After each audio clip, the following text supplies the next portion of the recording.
આખા બ્રહ્માંડમાં જીભ જ એક એવી વસ્તુ છે જ્યાં ઝેર અને અમૃત એક સાથે રહે છે.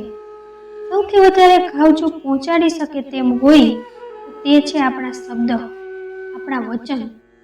શબ્દની જો ઈચ્છા હોય તો અમૃત બનીને તમને જીવન દાન આપી શકે છે, અથવા તો ઈર્ષાનું ઝેર બનીને તમારા જીવનને પીડાદાયક બનાવી શકે છે. એક વખત એક વ્યક્તિનો તેના પડોશી સાથે ઝઘડો થઈ ગયો. તેને એટલો ક્રોધ આવ્યો કે તેણે તેના પડોશીને ઘણા અપશબ્દ કહ્યા.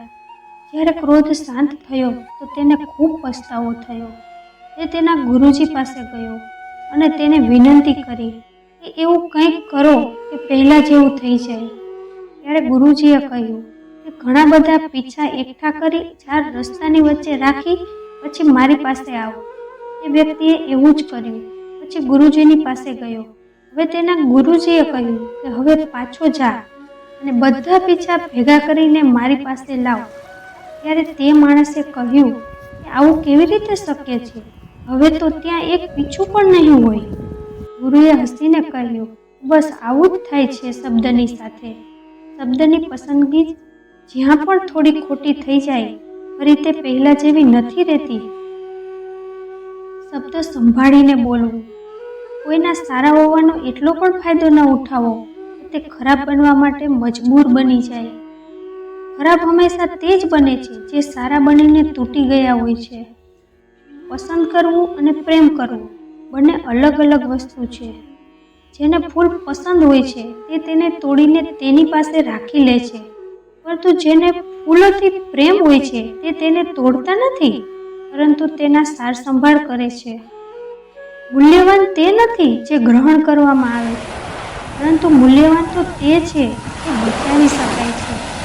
કારણ કે જો ભોજન ન પચે તો રોગ વધે છે, વાત ન પચે તો નિંદા વધે છે, પ્રશંસા ન પચે તો અભિમાન વધે છે, લાજ ન પચે તો અકરો વધી જાય છે, દુઃખ ન પચે તો નિરાશા વધે છે, અને સુખ ન પચે તો પાપ વધે છે. એટલા માટે જો મળે તો પચાવતા શીખવું જોઈએ. એમાં જ જીવનનો સાર છે. ખાલી હાથે જ રહી જાય છે તે લોકો કે બીજાની ખુશી છીનવી લે છે. જીવનમાં જે કરો તે પૂર્ણ સમર્પણથી કરો. પ્રેમ કરો તો મીરા જેવો, પ્રતીક્ષા કરો તો સબરી જેવી, ભક્તિ કરો તો હનુમાન જેવી, અને શિષ્ય બનો તો અર્જુન જેવો.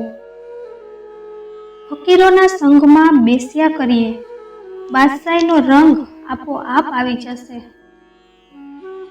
પ્રભુ કહે છે, તું કોઈનું કંઈ ન બગાડ, હું તારું કંઈ જ નહીં બગડવા દઉં. ઘડિયાળને ફક્ત જુઓ નહીં, પરંતુ તે કરો જે ઘડિયાળ કરે છે. બસ ચાલતા રહો. જો રસ્તો સરસ હોય તો તપાસ કરો કે ક્યાં મુકામ સુધી જાય છે, પરંતુ મુકામ સાચો હોય તો રસ્તાની ચિંતા ક્યારેય ન કરો. વર્તમાનમાં સુખ લેવાનો પ્રયાસ કરો. ભવિષ્ય તો કપટી હોય છે, ફક્ત આશ્વાસન આપે છે, ગેરંટી નહીં. નાની નાની ખુશી જ જીવનનો સહારો બને છે.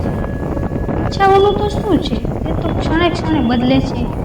જીવનમાં 2 લોકોનું હોવું ખૂબ જ જરૂરી છે.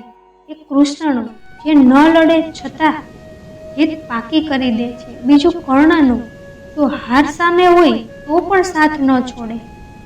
આ છેલ્લી પંક્તિઓ તમારા બધા માટે. દુઆ મળે વડીલો પાસેથી, સાથ મળે પોતાના પાસેથી, ખુશી મળે જગતથી, ઉપકાર મળે ભગવાનથી, પ્રેમ મળે બધાથી. બસ આવી જ દુઆ છે ભગવાન પાસે. બધા ખુશ રહે તમારાથી અને તમે ખુશ રહો બધાથી. બધાનું ધ્યાન રાખજો, પણ પોતાનું પણ ધ્યાન રાખજો. હંમેશા ખુશ રહેજો, ક્યારેક પોતાના માટે તો ક્યારેક પોતાના પરિવાર માટે. ફરીથી મળીશું મિત્રો આવતા વિડીયોમાં.